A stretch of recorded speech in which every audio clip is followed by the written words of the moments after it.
Bonjour tout le monde. Nous allons parler des sûretés réelles cette fois-ci. Et les sûretés réelles sont celles qui portent sur un bien ou un ensemble de biens du débiteur.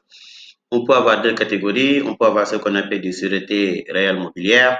On peut avoir ce qu'on appelle des sûretés réelles immobilières. Quand on parle de réelles mobilières, c'est des sûretés qui portent sur une chose qui bouge. Les réelles immobilières, c'est des choses qui ne bougent pas, comme le terrain.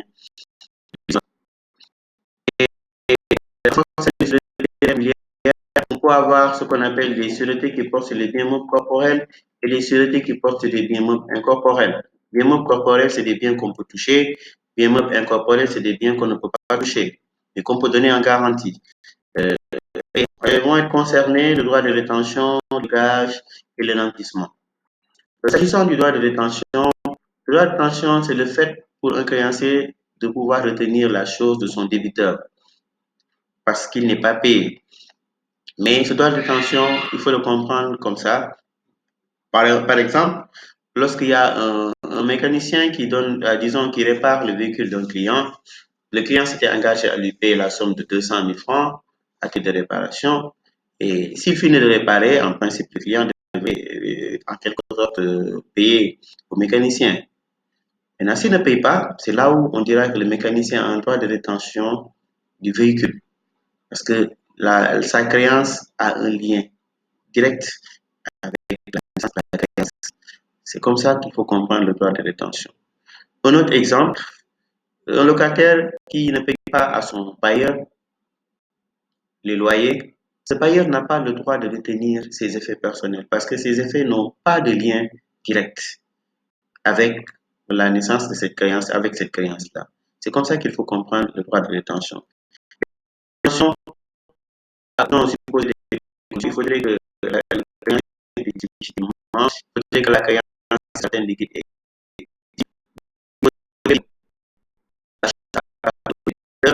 Et il faut qu'un lien de connectivité, tout à l'heure, on l'a dit, entre la naissance de la créance et la détention de la chose.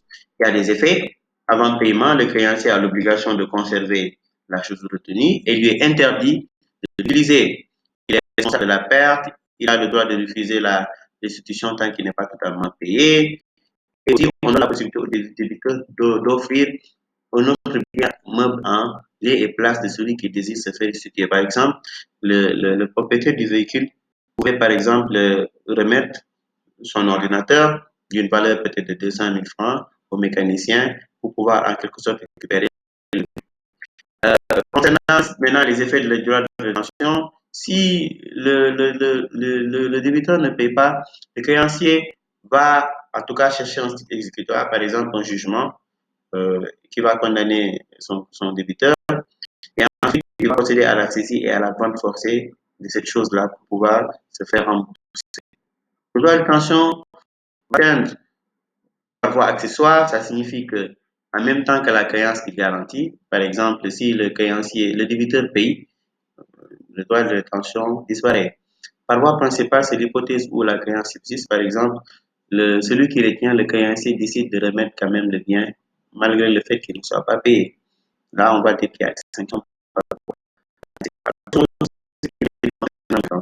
Et le gage, c'est un contrat par lequel le constituant, c'est-à-dire débiteur ou tiers, va accorder à un créancier le droit de se faire payer par préférence sur un bien meuble corporel ou un ensemble de biens meubles corporels.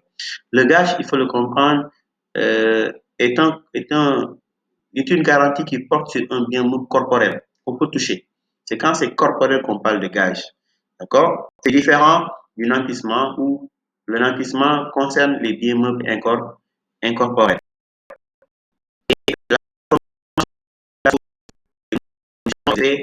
Pour les conditions de fond, il faudrait que le gage peut porter sur une ou plusieurs garanties, peut être constitué en garantie d'une ou de plusieurs créances, peu importe qu'elles soient futures, présentes ou déterminées.